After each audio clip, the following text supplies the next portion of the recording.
TOA, Fit Body Forever, and Fit Body Bootcamp communities. What's up, everybody? I am Robert Linkul, your Director of Education over at Fit Body Bootcamp and the owner of TOA, TrainingTheOlderAdult.com. I'm very excited to be here with you to talk about our future. What are we all going to look like in the future? Are you going to become a 75-year-old, bald, bearded, devastatingly handsome man with musculatures that allow you to stay capable and able of picking up and deadlifting and carrying loads and picking up your own groceries and grabbing the grandkids and taking them on a vacation and just being able to go and do whatever it is you want to do, up and down stairs and reaching overhead and cutting down trees, going on hikes, going on vacations, doing whatever? Well, that's what we want to discuss. And yes, this is me in the future. I need to do less leg days and more upper body days if I'm going to look like this. I enjoy training my legs, though. I like it. I've been trying. I'm trying to get a little more, but not like that. That dude's jacked. Anyway, it's my uncle. All right. We are going to talk about freedom today. And we're going to talk about freedom in our abilities and how we receive more freedom based on how fit we are. And I'm going to give you a bunch of examples. We're going to discuss this as we kind of go through. Starting with number one, moving without limits. And there's a key word here I really want you to focus on. Climbing stairs, hiking trails, and playing with your kids without hesitation. That's the key component in this one, moving without limits. When you have to hesitate, when you have to think, can I do this? Am I going to be okay to do this? You've already lost a quality of your freedom, a quality of life that when you were in your 20s and your 30s and your 40s, probably even into your 50s, you really didn't stop and think, am I going to be able to go up and down these stairs? But now that you're so deconditioned and you're into your 60s, you have to think about that. And maybe it's one of the first times you've ever had to do that. But that should be the wake-up call of, man, this is not going how it's supposed to go. When you see clients, and I will use mine just because they're the ones that I know what they're capable of, and I tell them often, I told them today, based on the average individual, their age, whatever they might be, mind you, my youngest client is, I don't know, late 50s, and my oldest client's early 90s. They are in the top 10% of their age group in ability and strength. And I would even challenge top 5% on strength. Our people are strong. And that strength is going to carry them a long way. If there's anything that you do as you get older, it's get and stay strong. Because that will only aid you in every other thing that you're out there attempting to pursue. Can you improve your pickleball game by playing more pickleball? Sure. But I bet you'll be better at pickleball if you're stronger. Can you get better at working in the garden and, building garden boxes and carrying in all the lumber and the wood yeah, I bet you'd be even better at it if you were stronger. Can you get better at golf? I bet if you were stronger. Yeah. Name it. Whatever you are attempting to pursue or be better at or maintain a skill set as you age, I bet if you're stronger, you would be better. You would perform better. You'd be able to do whatever it is that you're doing longer. You'd be able to perform it more efficiently and without hesitation. And that's a big part of this. That is freedom. You are now giving yourself the opportunity to go and do things that, as you turn 70 or even 80, you're going to go, I can't go and do that. You guys, you go ahead. You all go. I'll hang here. Why? I'm old. You just go. We're going for a walk. We're going to the park. You're too old to go for a walk, go to the park? You're hesitating. Why are we hesitating? I don't know if I can do it. I've seen it with my family. I saw it this weekend with my family. We have to modify an experience walking around downtown because we have an injured family member. And mind you, the ones that are capable and want to go and do, we're fine. But we want the experience of all of us being together. We want to have everybody together. And because of the injury and some deconditioning, we didn't get that, and that's the hard part. There's the hesitation. I think that's extremely restricting in terms of freedom of your ability to go and do what you want to do. And that leads right into staying independent. Strength keeps you self-reliant, no matter your age. You need to be able to get yourself up and down off the toilet, up and down out of bed, take things down overhead counters, pick up things off the floor, carry them about the yard, the house, the garage, wherever it is you're doing it. Bathe yourself, feed yourself, clothe yourself, take care of yourself. Strength. By being strong and being able to do all those, more freedom. Go and do whatever your heart desires because you're able to. There are 80-year-olds out there who can go and climb mountains and climb ladders and work on roofs because they have kept themselves capable to do so. And then you'll see 60-year-olds who have not resistance trained or conditioned or done a single physical thing in their life, and they can't get out of the wheelchair. Not because they're injured, because they're so severely deconditioned, they are not able to. And that is not the normal, par for the course experience of aging. We have decisions to make, and we have very small time investments and efforts to put in that can render great results. 2 to 3 days a week, 20 minutes can drastically change someone's strength and ability and aging, their aging experience, just on having a little bit more confidence of how much stronger they are. It boosts your confidence. You walk taller. You feel like you're not losing the battle constantly to gravity. You can carry yourself with pride, and you don't look like a, quote, old person, curved, rounded, folded, relying on a walker or cane. That's you maintaining your independence, having the freedom to go do whatever you want. That boosts your confidence. Confident individuals fall less, get injured less. Confident in terms of, I am quite capable of doing what it is I want to go and do. I don't mean confidence in terms of, like, I'm great. That's not that kind of confidence. It's, I'm able. I am capable. I am strong. I can go and do this. You are protecting your health. You lower your risk of disease, reduce the risk of injury, cost of medical, any medical insurance or budgets, the amount of money spent on medications, etc. Even if you have good insurance, your insurance premiums and whatnot, you have to pay for all that. The more you use it, the more you have to pay. I'm no fool to that. I've seen that from day one. My health insurance used to be $49 a month. Now it's $1,300 a month. It's a lot. You have more energy. You wake up ready to take adventures, not just survive. We like to say you are actually living your life as opposed to just not dying. You just sit inside all day. You watch television. You can't go and do anything. You're not physically capable of doing much. Your energy is always low. You're always tired. You're always fatigued. You feel like cognitively things aren't as sharp. Can't go to the grocery store. I can't go do this. I can't go do that. I'm just old. You're in your 70s. You're not old. Your mind is thinking old.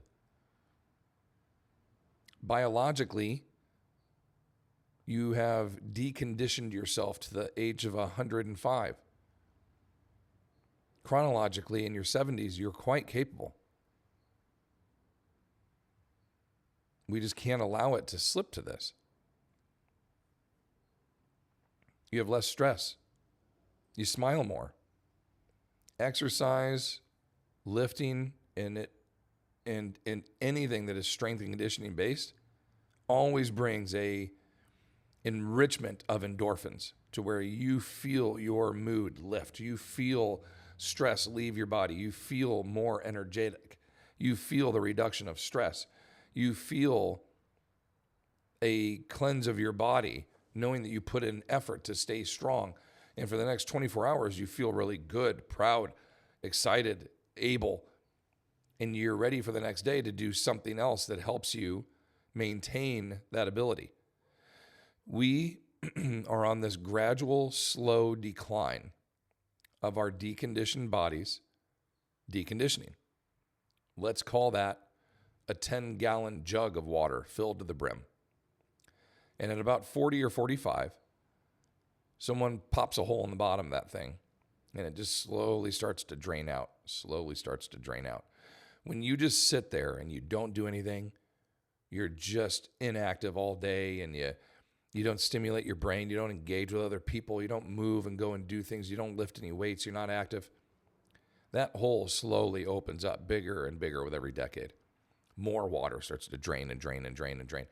And eventually there's no water left in the bucket, which means you are on death's door.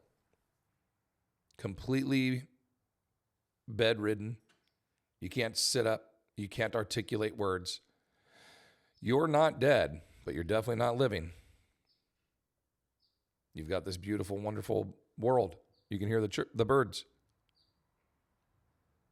chirping outside. And you can't go out there because you're in your late 70s and you're so deconditioned that this is now the bed that you've made. But that does not have to be the case. That's what I'm here to tell you. That is not normal. But too many people accept it as fact.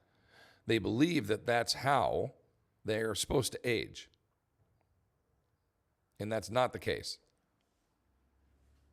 There's plenty of research, plenty of support, hundreds, not thousands of examples that I have seen personally between TOA over 25 years and working with FitBody. We see plenty of 60, 70, 80, 90-year-olds completely independent and able to do all the things that they want to do, if not damn close to everything they want to do. They're living. They're not missing any life. They're living. Age with strength. Keep your freedom, your mobility for decades to come. I love that. Choose your lifestyle. Travel farther, play harder, play longer. Your body, it's capable. There's no reason to say, I can't go rock climbing. I'm 60. Are you kidding me? Do you think Alex Honnold, when he's 60, is just going to say, well, I'm 60. I'm not going to be the world's best climber anymore? Look at the WWE wrestlers who wrestle into their 70s. And you look at them and you're like, yeah, your hair's falling out. You got more wrinkles. They're still quite fit, especially the ones that didn't steroid themselves into early heart attacks. But you look at it and it's like, I don't know. Hogan was in his 70s still wrestling. So what's up with every other 70-year-old out here who can't walk around without using a cane or a walker? This guy's in there picking people up and slamming them and jumping off top ropes and doing leg drops and overhead pressing people and doing body slams and suplexes and rolling around because he lifted weights his whole life. Yes, he did steroids. I know I'm probably not the best example, to use professional wrestlers. And the average professional wrestler lifespan is like 58. So The Rock, please get healthy and stay. We need you here, buddy. But a lot of them, they're so active still. You see a lot of great athletes stay athletic, and they're just like, I just didn't stop playing sport or lifting weights. Just because I retired from basketball doesn't mean I can never touch a basketball again. Michael Jordan can still dunk. He can still shoot threes, still lifts weights. And you know what? He still looks amazing. When you see Michael Jordan now, he looks like the Michael Jordan at 40 years old. You're like, he looks like the Jordan from the Wizards. Had a tiny little belly on him. Still one of the best players in the world. And you're like, he's just a little older. Still capable. If I had 2 healthy hips, I would still be throwing. I'm turning 45 soon. I'd still be throwing. I have callings, urges when I'm out there training my girls and teaching them to throw of like, you could get back into this and just do it recreationally, just for fun, just enjoy that. My body wouldn't hold up. My hips won't hold up. But man, I love it. I would still be doing that if I could. And there's plenty of other things to do out there. There's stuff that I do. I'm not, no pity party. My point is I refuse. And that's what I want you to take from this. Be a role model. Inspire your family, your friends, your community, and show what's possible. And I want you to take an oath with me right now. Live your life on your terms. Fitness gives you the freedom to say yes to life's opportunities. And I would like you to take an oath with me right now, if you're willing to do this. And if you don't mind the profanity, please say it with me. I fucking refuse to get old and weak. You say it. One more time, just so everybody in the back could hear it. I fucking refuse to get old and weak. And if you plant that in your head and you just tell that to yourself every day and you lift weights 3 days a week and you go out for walks or rucks, walking with a weighted backpack on 3 days a week, and you golf or you play tennis or you do whatever you're doing on the other days, you are active for a bare minimum of 32 minutes. Bare minimum, 32 minutes every single day, 7 days a week. That gives you 225 minutes of activity per week. That will put you in the upper third of life expectancy, male or female. If you just do that, just be active for 32 minutes a day, every day of your life, and you will live longer than the average American of 77. Okay? You'll live into your early 80s just by doing that. Now, if you lift weights and you ruck and you eat healthy and you sleep well and you have good hydration habits and you take your supplements and your vitamins and you do all the things that are supposed to, you get out in the sun and you have social engagements with your friends and your family, you do all those things, you could live until you're 90, 95, 100 and completely under your own power. And maybe with some very positive thinking, some prayers, some great energy up there to the man upstairs, whoever it might be, you'll be blessed to be able to do that. And I think that would be a beautiful thing. I think that's the way we should all go. I want to be 96 years old and just drop dead or die in my sleep or whatever it is. I don't mean to be morbid. My point is I'm not fading away in a bed. I'm not slowly withering away to the point where I can't go and do anything. I am not losing my 6-foot frame. I am not going to drop below 200 pounds. Not happening. I am not allowing that to happen. I refuse. And I've seen other people do it. So there's a route already established. And at the same time, I want to blaze my own trail. I know it can be done. What one man can do, another can do. Say it. Anthony Hopkins, The Edge. What one man can do, another can do. Say it. We can't kill the bear, Charles. You've all heard me do this before, probably. We will kill the bear. Say it. Because today, I'm going to kill the motherfucker. It's such a good movie. That speech alone, what one man can do, another can do. That speech, I turn into Kennedy a little bit halfway through that. What one man can do. I go from Sir Anthony Hopkins to Kennedy. I go from English to Boston. It kind of, whatever, or not Boston. Yeah, he was from Boston, right? Kennedy? Massachusetts. Isn't that anyway, neither here nor there. Increase your chance at freedom as you age. The big things we focus on: faith, family, finances, fitness.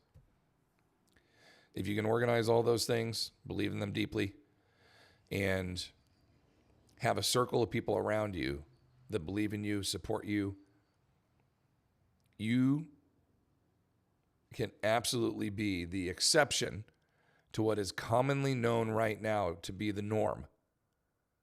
You can be one of the odd man out, one of the freaks that lives to be 70, 80, 90 years old and is quite fit and completely independent their whole time. And they're not taking 22 different medications, and they don't need to pay for somebody else to drive because they can't do it anymore. You can do this. You just got to put in the effort. And as I've talked in pretty much every single video I've ever made, there's a piece of research in there that suggests the more muscle you have and the stronger you are, the longer you will live, the better your quality of life. And so I say, no, I refuse to get old and frail and weak. I fucking refuse. And you should too. And you should have that attitude to go with it. I want the chip on the shoulder. I want you to have that. I want you to have that spark of I absolutely refuse to allow that to happen to me. So I'm going to get in here. I'm going to lift weights every day. And if I ever fall, which we probably will, I'm going to bounce and I'm going to get right back up. Nothing on me is going to break. I'm going to be so dense, nothing on me is going to break. I want to be able to cut wood, split wood, carry it myself my whole life. I want to be able to take care of my yard and clean it and lawn care and build and do modifications that my whole life. And I hope and I pray that as I progress and I age, through all the ailments, all the limitations I've had, that we continue to find ways to keep ourselves strong and capable and able. And I think there are plenty of ways to do that. No matter what your interest, no matter what your goals, no matter what the outcomes are. I want to go on 2 vacations a year and I want to participate in everything. Fantastic. I want to hike the Grand Tetons and I want to do the Pacific Trip. Fantastic. I don't care that you're 74. You can do that if you train and condition yourself to do that. Great movie. Robert Redford. I'm going to look it up here real quick. We were just talking about Robert Redford movies. Robert Redford movies. And it's called, where are you? There it is. A Walk in the Woods. Watch that. Number one, it's hilarious. It's super funny. But it gives you a little bit of focus, a little bit of understanding that what one man can do, another can do. I hope you enjoyed today. Thank you for listening to me through my soapbox. Thank you for listening to me through my soapbox. I even do the presidential thumb. Dirt, dirt, dirt. Because remember, pointing is aggressive, right? And you don't want to make a fist because that looks overwhelming. So it's the thumb and the finger. What one man can do, another can do. What one woman can do, another can do. I won't point. One woman can do. If you can't tell, I am extremely passionate about this. And it's like, I said it earlier to one of my clients, it's like we know this secret and nobody else knows about it except for my clients and your clients. Why doesn't everybody else know about this? That mindset of just like, well, this is what happens when we're old. We just sit in retirement homes. We play pinochle. We play bingo. We watch movies from the 90s. We have nachos and we spill dip on our lapel and we just age and we die. Fuck that, dude. Why would you want to live like that? No, my answer is no. I want to hike and I want to bike and I want to build and I want to adventure. And I want my kids, when they go to school, and my wife and I are now, quote unquote, retired, which I'm never doing either. I want to go on trips every other month. And I want to be able to hike and walk across Europe and do all these. Why would it be any different at 60? Because you're older, I won't be as muscular. Cool. I won't have as much hair. Gone anyhow, right? I'll have more wrinkles. I'm wrinkly as shit already. It doesn't matter. What matters is you maintain and build the structure that supports you through it. You'll keep a significant amount of muscle if you just keep training it. You know why none of you can do the splits now, but you could when you were kids? Because at some point, when you went through puberty, you stopped doing the splits. And that's why you can't do them anymore. But do you know there are plenty of adults out there in their 50s, 60s, and 70s that can still do the splits? And you know what they've been doing? The splits their whole life. So why would that be any different? You can hang on to flexibility but not muscle? Anything that we continue to practice and like a plant, water, we'll continue to have it. It may not grow as much, but it'll still be pretty damn strong. And that's good enough for me to provide me the freedom I want to be able to age appropriately. And to me, not having to hesitate about what I can or can't do, that's freedom. And I want that for all of you. Every single one of you. Get strong, stay strong, avoid injury at all costs. Live a long, beautiful life. Enjoy your family. Believe in your faith. Take care of your finances so you don't have to worry or stress as much when you get older. Take care of your health. And some may think that you're selfish by saying you're going to take care of your health and prioritize that. I think it's the most selfish thing you could do is not prioritize yourself, because I can't be here if I'm to help any of my family members if I'm dead. And if I'm not healthy and strong and capable, I can't be here to be with them. That's selfish. You need to take care of yourself. My number one goal in life is to serve. My dad taught me that. I want to serve. I want to serve my community. I want to serve my family. I want to serve my wife. I want to take care of people that are in my circle. I'm here to serve. If at some point I'm not strong enough to stand up or walk or be able to go and do the things that I want to do to help serve, what good am I? As Arnold says, be useful. At every stage of life, you can be useful. I'm just ranting even more now. But I hope you get it. Strength is freedom. Please get strong. Stay strong. Avoid injury at all costs. Until next time, please continue to fight your good fight against sarcopenia. I appreciate you all, and I look forward to seeing you in our next one. Take care.